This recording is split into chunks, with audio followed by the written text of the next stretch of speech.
I said at the start, I think we've got the answer, and the answer is just very low weed numbers. You can't get resistance when you've got very low weed numbers, and I'm talking about much lower than 1 plant per metre squared now. So we're adopting a philosophy of zero weed tolerance. Previously, we used to tolerate weeds because it was economically viable to do that. But now, in the face of resistance, it's definitely economically unviable to tolerate any level of weeds in your cropping program. Now we're talking about focusing on weed seeds, and I'll get on to talk about harvest weed seed control. But when we think about why it makes sense to target weed seeds, is that we really load up, if you like, on controlling weed seedlings at the start of the year. All our efforts go into killing those seedlings, either through pre-emergent treatments or post-emergent treatments, and then after that it's sort of walk away and then just see what happens. If you do that, then you let any survivors through to become problems the next year. So it really does make sense to say, well, look, I've put all my focus on controlling weed seedlings at the start of the year. I'm doing those treatments a little bit of a disservice by allowing survivors to get through and set seed at the end of the year. So that's the logic behind harvest weed seed control and seed control in general.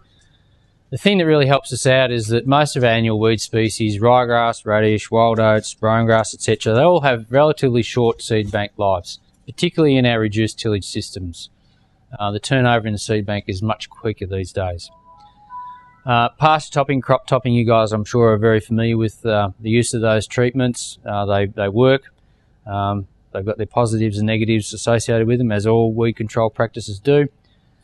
But now that our focus over the last several years has been on weed seed control during harvest.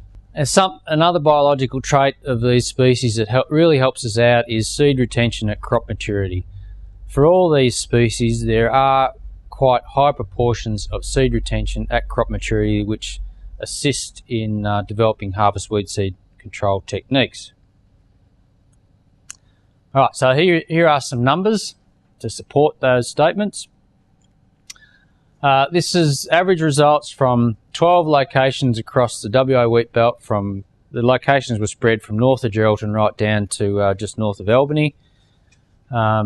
Looking at the proportion of total seed production that was retained at wheat crop maturity at a height above 15 centimetres, harvest cutting height. So above that beer can height, the proportion of total seed production that was retained above that beer can height.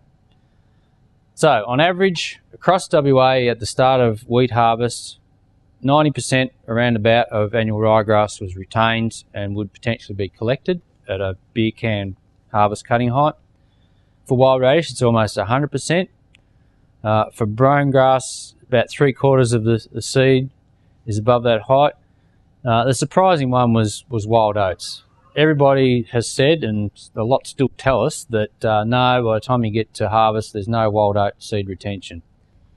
All right, so this is at the start of harvest, so that's pretty good. You've got a potential there to target those populations. Things obviously changed over the harvest period, so we're looking now at seed retention again above beer can height over time. So every 7 days we repeated those measurements up to a month after the start of harvest. The good results were that a month after harvest we still had pretty high levels of wild radish and ryegrass seed retention. For brome grass and for wild oats in particular, there was quite significant seed shedding occurring over that 4-week period. And that's not surprising. So the message is, wild oats, if you want to target these systems, do it here. Do it as early as possible. For the others, you've got a little bit of leeway.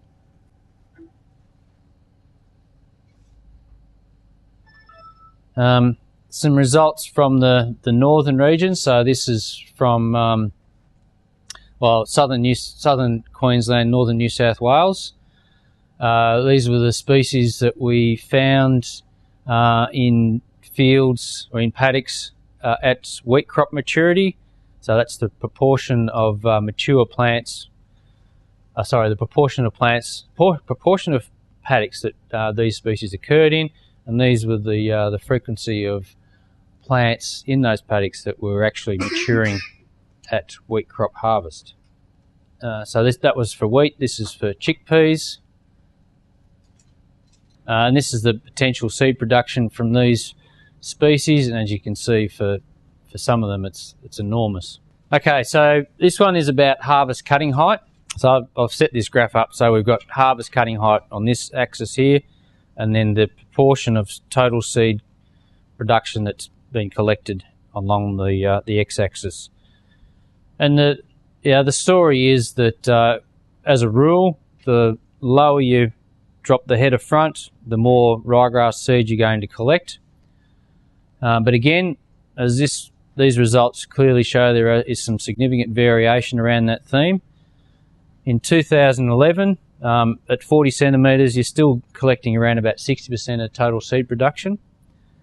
In 2012, at that same harvest height, you're only going to collect maybe 1%. This is in a wheat crop in the same field, or at the same location in both seasons. All right, so we collect our weed seeds along with the grain at harvest time. We thrash the grain out. We also thrash the weed seeds out to some extent, and to reward the weed seeds for being survivors of herbicide treatments and whatever else that goes on through the growing season, we spread them out nice and evenly across the paddock in a perfect environment or perfect situation to allow them to grow again the following year. So, I mean, we really couldn't do it better if we were actually planting the weed seeds, I don't think.